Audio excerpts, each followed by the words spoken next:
આવ્યા હતા, ઘણા બધા આવી પણ નથી શક્યા અમુક, કેમ કે અચાનક આ પ્રોગ્રામ અચાનક નક્કી કર્યો, કેમ કે કાલ સાંજે નક્કી કર્યું ને આજે પ્રોગ્રામ હતો એટલે ઘણા બધા આવી પણ નથી શક્યા. એટલે નિર્ણયમાં એવું છે કે હું કાલ કે પરમ દિવસે એક પોસ્ટ મૂકીશ. એ પોસ્ટમાં જે બી કોમેન્ટો આવશે, જે અમારા ઠાકોર સમાજ અથવા તો દરેક સમાજના જે મારા ચાહકો છે કે મારા એ બધા લોકોની કોમેન્ટ જોઈશ. કોમેન્ટ જોઈને પછી એ લોકો શું કહેવા માગે છે, કેમ કે અત્યારે આ વસ્તુ કરવાની જ હતી અમે અહીંયા, પણ થોડુંક આ વધારે ભીડના એના કારણે આ વસ્તુ થઈ ના શકી. તો કાલ કે પરમ દિવસે પોસ્ટ મૂકીશું અને પોસ્ટમાં જે કોમેન્ટ આવશે એ લોકો શું કહેવા માગે છે કે મારે આગળ શું કરવું જોઈએ, તો પછી એ રીતે કરીશું. કોંગ્રેસના પૂર્વ પ્રમુખ જગદીશ ઠાકોર, હા, એમને સ્પષ્ટ શબ્દમાં એવું કીધું છે કે છેલ્લા 30 વર્ષથી ઠાકોર સમાજના જે કલાકારો છે એમનું માન સન્માન જળવાતું નથી, ક્યાંય પણ બોલાવવામાં આવતા નથી સરકારી કાર્યક્રમમાં. હાજી.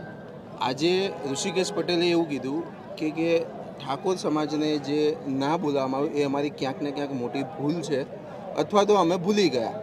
બંને વસ્તુમાં તમે શું કહેવા માગશો?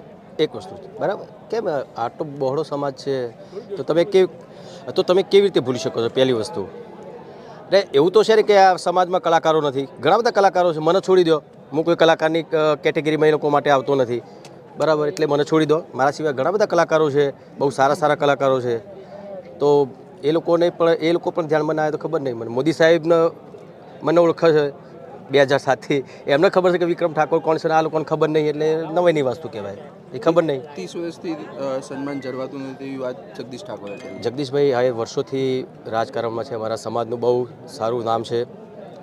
હું તો જ્યારે મારી લાઇનમાં આવ્યો 2006માં, એના પછીનું જે મારી સાથે શું થયું મેં તમને હમણાં બી કીધું કે ભાઈ 2007માં મને બેસ્ટ એક્ટરનો એવોર્ડ પણ મળ્યો હતો, પ્રીત જન્મની ભૂલાશે ને.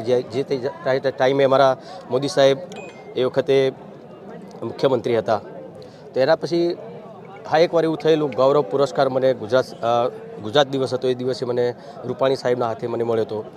એના પછી કદી પણ મારું કોઈ સન્માન નથી થયું ને એનો મને કોઈ હરખ શોખ પણ નથી થયું.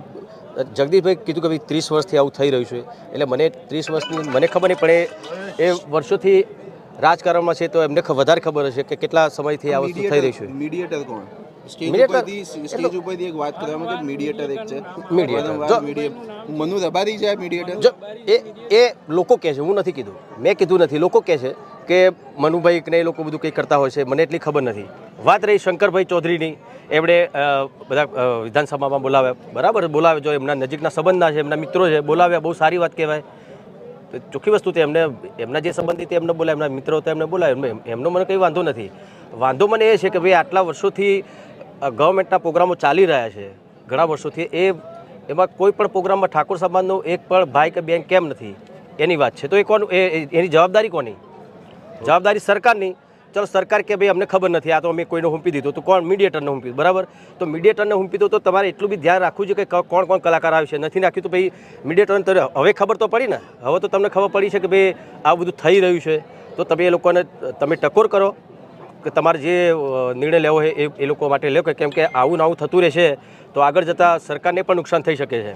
સરકારમાંથી હમણાં તમે સ્ટેજ ઉપરથી એક જાહેરાત થઈ કે સરકારે સમય ને વાર ને બધું કહેવામાં આવ્યું છે કે તમે જ્યારે આવો ત્યારે અમે સન્માન કરવા તૈયાર છીએ. આખી ઘટના શું છે? હા, એ જ વસ્તુ હું તમને કહું છું. એ જ વસ્તુ તમે અત્યારે જાહેરમાં આવીને કીધું હોત, કોઈ બી તમારા નેતાને અહીંયા બોલાવીને મોકલીને શું કરી હતી તમારી જોડે વાત કરી હતી કે ભાઈ મુખ્યમંત્રી સાહેબ જોડે તમારું અને આપણા ઠાકોર સમાજના બીજા કલાકારો જે ઠાકોર સમાજના નથી, બીજી જ્ઞાતિના છે, એમનું આપણે બધા સન્માન કરીશું. મેં કીધું મારું સન્માન કરવાની કોઈ જરૂર નથી. એટલે હવે તો આ એક શું કહેવાય, જે થઈ ગયું, બરાબર, હવે તો ફોર્માલિટીની વાત થઈ, એટલે તો હવે કોઈ મતલબ નહીં. પણ આગળ જતાં તમારે ધ્યાન રાખવું જોઈએ. પણ એ બી કેવું હતું, તમે અહીં સેટ ઉપર આવીને બધાની સામે કીધું હોત તો મને પર્સનલી તમે કહો તો એનું કોઈ પડઘો પડવાનું નથી, બરાબર. તો તમે બધાની સામે આ જ રજૂઆત તમે કરી હોત તો મારા ખ્યાલથી વધારે સારું રહેત.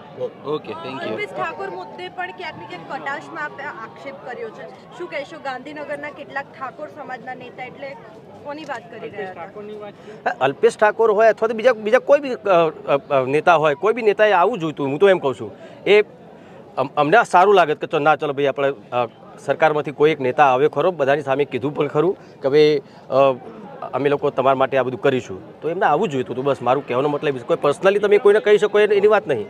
ઓકે ઓકે ચૂંટણી લડવાની સ્નેહ મિલનની પણ શક્તિ પ્રદર્શન શક્તિ પ્રદર્શન ના સંખ્યામાં જો હું તમને કહું એકચ્યુઅલી એક ખાલી નાની વાતમાંથી આ બધું થઈ ગયું.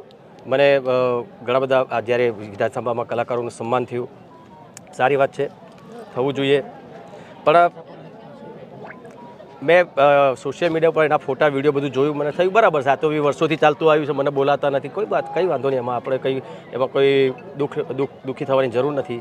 પણ ઘણા બધા આગેવાના ફોન આવ્યા, ઘણા બધા કલાકારોના ફોન આવ્યા, બધા ચાહકોના ફોન આવ્યા. એ લોકોએ મને કીધું કે ભાઈ તમે આમાં તો જતા નહીં, તમને બોલાવે નહીં, બરાબર છે. બીજા આપણા ઠાકોર સમાજના બીજા કલાકારોને પણ આ લોકોએ બોલાવે નથી. ને આ તો બસ સરકારી કોઈ પણ કાર્યક્રમ હોય એમાં પણ ઠાકોર સમાજનો કોઈ કલાકાર તો હોતો જ નથી, બરાબર. ક્યાં વાત હતી આપણે? ઇલેક્શન લડવાનું 27 ની તૈયારી હા હા, તમે એ વાત કરતા કે આ શક્તિ પ્રદર્શન છે. ના ના ના, આ શક્તિ પ્રદર્શન તો એ વખતે મને થયું કે સારું ચાલો, હું તો મને તો નથી બોલાવતા, પણ ઠાકોર સમાજના કોઈ બી કલાકારને આવા ફંક્શનોમાં નથી બોલાવતા. એટલા માટે મારે લાઈવ થવાનું હતું. મને પણ ખબર નથી કે આટલું બધું આટલું મોટું રૂપ થઈ જશે, આ મોટું થઈ જશે, એ મને પણ ખબર નથી. ખાલી મેં મારા દિલની વાત કરી હતી કે આ વસ્તુ ના થવી જોઈએ. કોઈ